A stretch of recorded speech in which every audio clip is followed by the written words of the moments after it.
షర్మిల పొన్నవోలుని వివాదంలోకి లాగి రాజశేఖర్ రెడ్డి పేరుని ఎఫ్ఐఆర్లో పెట్టించింది పొన్నవోలు, అందుకనే ఏఏజీ బహుమతి ఇచ్చారు అన్నటువంటి ఆరోపణల మీద ఆయనే స్పందించారు.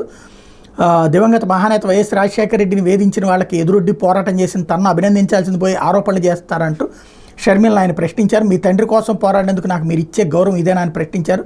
రాజకీయ లబ్ధి కోసమే షర్మిల తనపై అసత్య ఆరోపణలు చేశారని, ఆమె చెప్పేవన్నీ పచ్చి అబద్ధాలను మండిపడ్డారు. తన వ్యక్తిగత ప్రతిష్టకు భంగం కలిగేలా షర్మిల మాట్లాడారని విమర్శించారు. ఆయన శుక్రవారం తాడేపల్లి మీడియాతో మాట్లాడారు.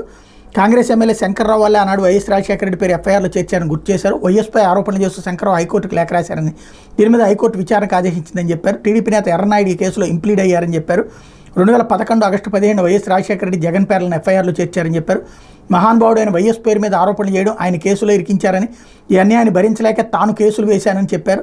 తనతో ఎవరు కేసులు వేయించలేదన్నారు. 2011 డిసెంబర్లో తాను కేసు వేసే నాటికి కనీసం వైఎస్ జగన్ చూడనే లేదని చెప్పారు. ఈ వాస్తవాలను తెలుసుకుని షర్మిల మాట్లాడాలన్నారు. అప్పటి జీవోలకు వైఎస్ జగన్కు ఏం సంబంధం ఉందని ప్రశ్నించారు.